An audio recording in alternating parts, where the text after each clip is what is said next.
Welcome to the Let's Talk About Love, Sex, and Infidelity podcast with your host, Todd Creager. Todd has over 35 years of experience working with thousands of couples as a licensed therapist in his private practice. Todd shares his insights on this show. It's never too early to divorce-proof your marriage or too late to heal yourselves and have the relationship you truly want. Hi, everybody. Sometimes it's not what you say, it's what you don't say. The cold silence, the turn back, the long sigh. It's not intentional, but it still hurts. And what many people don't realize is this quiet punishment is often a cry for closeness, a way to say, I'm hurting, without knowing how.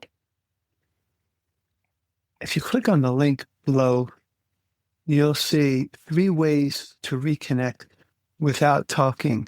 It's a guide that stops arguments and shows you 3 simple, powerful ways to reconnect with your partner without needing to talk more, explain more, or solve more. It'll be very useful. So let's talk about what's really happening when you pull away and how to reach back toward your partner without needing to explain a thing. I'm Todd Creager, and for over 40 years, I've helped couples identify subtle disconnect patterns that keep love at arm's length, and I guide them back to intimacy using powerful, nonverbal repair tools. Sure, I teach verbal repair tools, but what we overlook oftentimes is the nonverbal repair tools that can oftentimes be more important even. Because sometimes the things that hurt us most aren't shouted. They're silent. You've been hurt, disappointed, maybe even humiliated. And without realizing it, you start to withdraw. You become cool. You don't respond right away. You give the vibe, you don't get access to me until I feel better. It's not revenge. It's self-protection. But to your partner, it feels like punishment. I had a client who said, I didn't slam doors or scream. I just made him feel the way I felt, small, invisible. And what she wanted, desperately, was for him to fight for her. But all he did was pull further away until she tried something different. The couple is Ken and Terry. Typically, Ken, when Terry brought up something emotional, Ken would do what a lot of people do, and that he would shoot holes in what she was saying, try to give his reasons why she wasn't correct.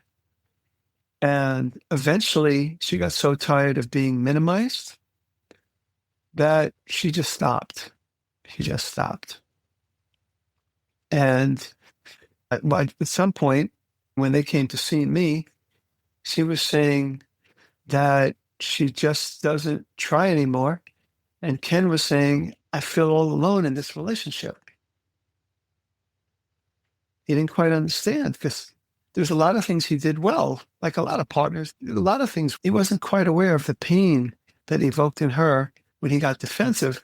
But likewise, I don't think Terry was so tuned in to the pain that he felt of being pushed away. And like I said earlier, her pushing away was nothing more than self-protection, as well as his defensiveness. So they started seeing me. We went over some of these things. And the next time they fought, she caught the moment where she wanted to punish.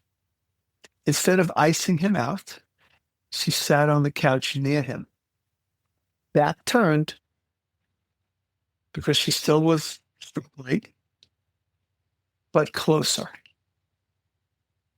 She didn't say a word. She just didn't leave.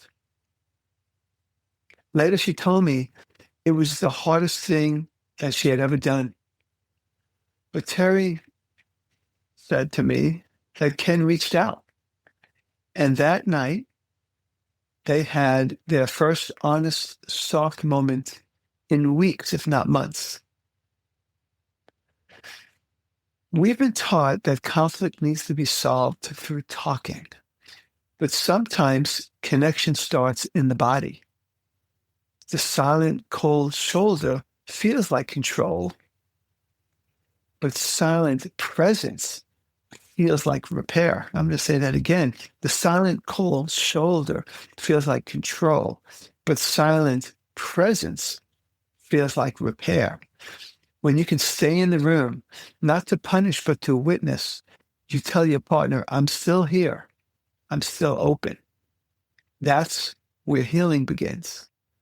So the next time you want to pull away, ask yourself, what do I really want right now?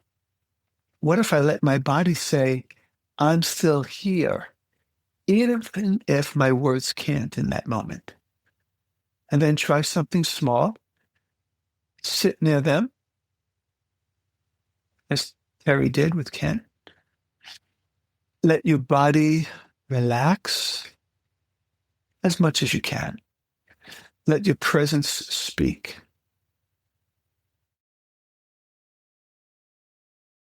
I want to mention again, my call to action to you is to click on the link, 3 Ways to Reconnect Without Talking. It's a guide that stops arguments. It shows you 3 simple, powerful ways to reconnect with your partner without needing to talk more, solve more, or explain more.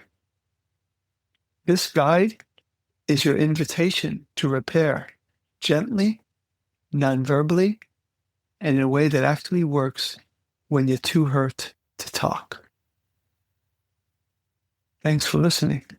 This is Todd Creager, making the world safe for love.